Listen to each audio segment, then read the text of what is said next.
What's going on, my Fly Happy family? It's your boy Izzy. If you're new to the channel, welcome. On this channel, we like to give our unbiased and fair opinion on a lot of controversy that might be going on. My favorite content right now is the WNBA controversy going on with Caitlin Clark. Today we got an interesting topic that Jason Whitlock actually brought up. Not too fond of the guy, but in all fairness, I still hear everybody out. Anyway, man, we're gonna go ahead and get into it. If you like the content, make sure you like the video for me, subscribe to the channel, and get in the comment section and let me know what you think about this. Let's get it. I want to talk about my girl Caitlin Clark and my on-again, off-again girl, Angel Reese. I'm off Angel Reese right now, but I want to describe to you the difference, and the listeners, the difference between box score and box office. And this is a very important distinction as it relates to the WNBA. The WNBA has a problem with box office.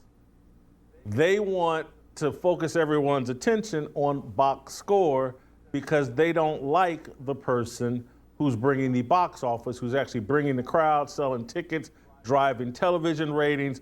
Caitlin Clark is box office.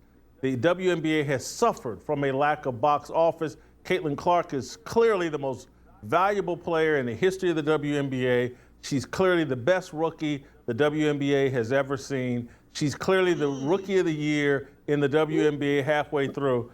But now they want to point you to box score. And Angel Reese, she's making history. She's got 10 straight double-doubles. Oh, this is a new record, and ESPN is putting out tweets and posts, and oh, look at this. Angel Reese has made history. Look at her box score. They put out, look at this video that they put out. Look how nervous Angel Reese's mama is watching Angel Reese vie for history. Play that clip.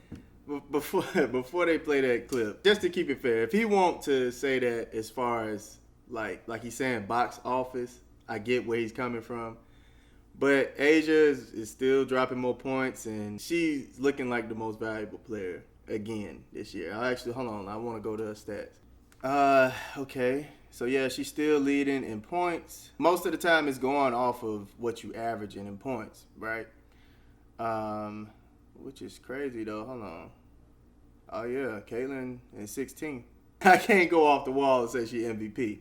Now, Rookie of the Year is definitely a spot that she deserves to be in. And speaking on the Angel Reese double-doubles, it's phenomenal. Like, I like her game. I love what she brings to the game. She reminds me of like a Dennis Rodman type. Very entertaining for me, and I understand how important it is to rebound the ball. Without that, your team could lose without getting second chance buckets and stuff like that. I could see why he's saying like, hey, they trying to push this 10 consecutive double-double thing to keep her in the rookie race. I find it okay, right? And the reason I say it's okay that they're doing that is because it actually brings more anticipation of who's going to win the Rookie of the Year.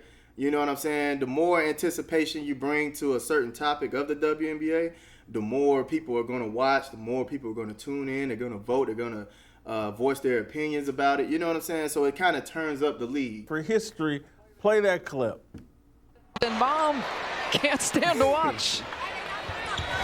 History for Angel Reese. 10 straight double-doubles for the first time in league history in one single season. Unbelievable. No one knows who had the record for 9 straight. No one cares. No one.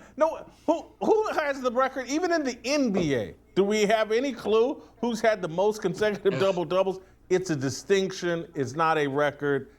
They're trying to draw a box score person. Angel Reese is someone you check her box score. You don't go to the games. You don't watch the games. It sounds like I'm just beating up on Angel Reese, and I know people get upset with me about that, but this is, did you see her shot chart in the fourth quarter when she was just rebounding all of her missed shots? I mean, Jason, what is she, the female? What is she, the female Elton Brand? Oh, man. And you're right. I mean, she's doing the Moses Malone. And no disrespect to Fo. I mean, but he did a lot of this where he had like 18 rebounds, and and like 9 of them were for his own misses on like 2-3 possessions. But again, no disrespect to Moses Malone. But there was what's you're that actually phrase? out of context there too, because Yeah, Moses but, I Malone mean, shot yeah. over 50% from the field. But go ahead. Yeah, he did though. Right, and everything was Go from ahead. inside the paint. But again, I know you're a big Moses Malone stan, which I kind of agree with. But here's the thing: what's that old saying from Ben Franklin? And lies, damn lies, and statistics. And the bottom line is this: look, Angel is an effective player, but I disagree with you slightly on the fact that you only watch Angel Reese for the box score. You also watch her because I can't get away with it because it's because it's ubiquitous. You also watch to see how she looks going into the locker room. Okay? Oh, She's man. a bit of a fashion plate. I get it. She's an attractive woman. But then as soon as she steps onto the uniform, onto the court, you're like, okay, let me check back here in about 2.5 hours. Don't do it I like don't. that. I know you do. But Caitlin Clark has a game that the greatest compliment I can give it is it looks like a guy. It looks like a man's game. The quick dribble, the speed, the decisions, the vision, the passing to Wnba Scissorhands. They drop at least 4 or 5 assists a game as she's dropping more dimes than a vending machine. And Jason, you said something at the beginning. I don't know if you're gaslighting. You're kind of good at it. Did you already chisel in the name of Caitlin Clark for the Rookie of the Year trophy? Because, Jason, what we're talking about here plays into what I'm going to bring up. Hey, I know the content is getting juicy, but if y'all want to support us beyond the channel, make sure you check out our website, flyhippieapparel.com, where you can copy some of this gear here and support the movement. We more than a channel, we a lifestyle. Let's get back to it. This Rookie of the Year race, if you want to call it that, it'll be more contentious than the election in November. I know what they're doing here with all this double-double talk. The only time I talk about double-doubles is when I'm at In-N-Out, okay? But the fact that they're doing this leads me to believe that there is an agenda to make sure that the CNC Shot Factory does not get that award. He had a fair point, man. Is there an agenda to try to keep Caitlin Clark from winning that trophy? Like I said, I just think it's something they're doing to kind of keep the league interesting. As long as it's not messing up, like they saying, the integrity. Because if Caitlin Clark is 16 on the MVP list or league leader list, and Angel Reese is below that, you can't, you know what I'm saying? It don't make sense to give her the Rookie of the Year when Caitlin is performing better. Double-doubles, they are impressive, but the males have spoiled us with the triple-double Oscar Robertson, Russell Westbrook averaging, like the Luka averaging triple-doubles, Jokic. I think they spoiled us with that. We look at double-doubles like, who cares, you know? But we got to understand what league we're looking at. We got to understand how far they've, progressed. And I think they just kind of overlooking it because we're spoiled by the NBA on how high of a performance they give us day in and day out. So They're going to try, but at the end of the day, the Chicago Sky, they appear to be a worse team than the Indiana Fever. Ooh. And so Chicago's going to finish with 10, 12 victories and I don't know what it takes to make the playoffs, but I think Indiana's going to have 5 to 8 more victories than the Chicago Sky. That's going to be hard to overcome. And at some point, reality never sinks in with this group of people and their agendas, but this whole double-double thing, man, people are going to realize, like, okay, it's like when Hank Aaron broke Babe Ruth's record, it's like we knew what Babe Ruth was. We knew who set the record. We knew what the standard was. When Mark McGwire and Sammy Sosa chased down Roger Maris, we knew what the standard was. We knew who Roger Maris was. When LeBron James chased down Kareem Abdul-Jabbar, we knew who held the previous record. you got a point. This thing is just made up. No one knows who had the previous record. This has never been a standard in the NBA. Guys average a double-double.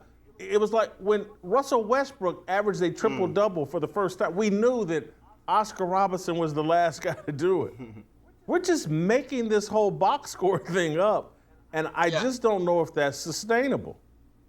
Jason, when one of my personal all-time favorite athletes, Eric Dickerson, in 1984, was chasing the 2,000-yard mark in the single-season record, I knew he was chasing Orenthal James Simpson at 2003.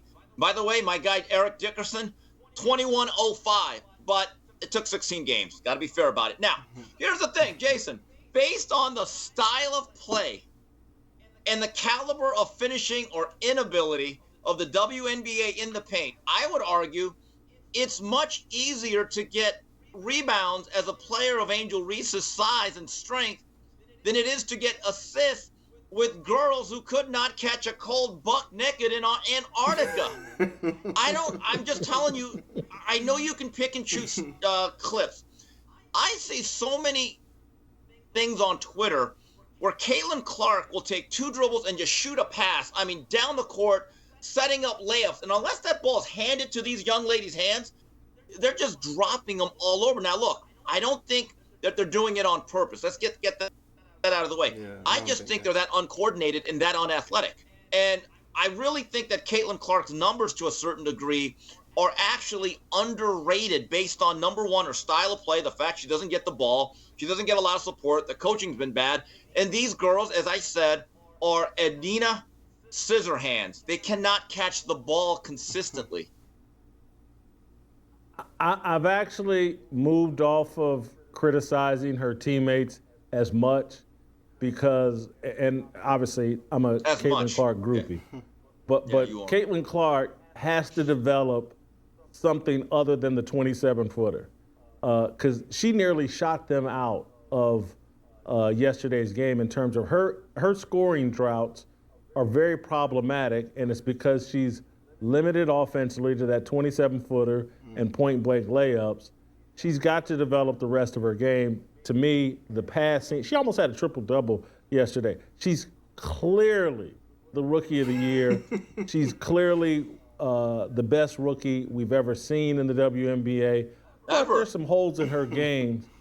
Yeah, wow. There's some holes in her game. Yeah, look, Steve, Ever? there's one, yes, Not the there's one outcast, thing ever. the WNBA has needed, box office. I don't care if Asia Wilson or Lynette Woodard or whoever from the past put up better numbers or whatever. The only numbers that count is them sellout crowds everywhere, the TV ratings. People want to see Caitlin Clark, and that's benefiting the rest of the league. That makes, look, I can make an argument. She's the most valuable player in the league, bar none. And I don't care what Asia Wilson does. She's the rookie of the year, the most valuable player. She's the greatest thing that ever happened to the WNBA. She does need to work on her mid-range game and the development of the rest of her game, but that's small complaint. And honestly, he is making a point about, her having holes in her game. We can be honest about it. I would like to see her shoot middies a little more, maybe the floater. I never seen the world advocate for a WNBA player the way the world is doing Caitlin Clark. It's hard to say she's MVP because of the stats. If we're going off stats, she's not the MVP. If we're going off box office and what she's doing for the league, she might just be the MVP. So I see what he's saying with that. Wow, Whitlock with some Asia hate. So here's the thing. You said something I hadn't thought about. You said females like Caitlin Clark can't really have a floater because they don't jump high enough, right? Yeah. You know what? Okay, so I'm going to go back to Mark Jackson, who couldn't jump over a stack of, encyclopedias, like one of them. He had a bit of a floater. He had the teardrop. Yeah, now, he did. I do think that you're right. You can't just have a game that has a Grand Canyon-sized gap where it's either going to be a long three-pointer or something at the rim. Look, anybody can shoot a fundamentally sound pull-up. Now, I know in basketball, with all the analytics, with all these people that never played the game, they don't like the two-point bucket. Never mind, most of your shots still should kind of be there. I believe that in this particular instance, number one, Caitlin Clark, for the fact she got no rest like the rest of these rookies, she coming in without an Olympic berth, she has a full off season to work on certain things like the mid-range game, but just a fundamentally sound pull-up and actually having a coach that's going to run stuff for her, that's going to accentuate her game. I'm actually interested to see how she will develop in year number 2. Should be interesting. Obviously, I'm interested in that as well. I'm also interested in ending this conversation with you, Steve. Thank you so much. 'Cause I don't want people to feel like I'm attacking Angel Reese. I don't like Angel Reese. Congratulations on your 10 consecutive double-doubles. I respect the game, love what you're doing, keep your grind going. I can be a fan of both of y'all. I can be a fan of you, Angel, and I can be a fan of Caitlin Clark. I like basketball. I like greatness. Did Jason Whitlock have a point here? Y'all let me know, man. How y'all feel about what he said? I love y'all. Take care of yourselves. Cheers.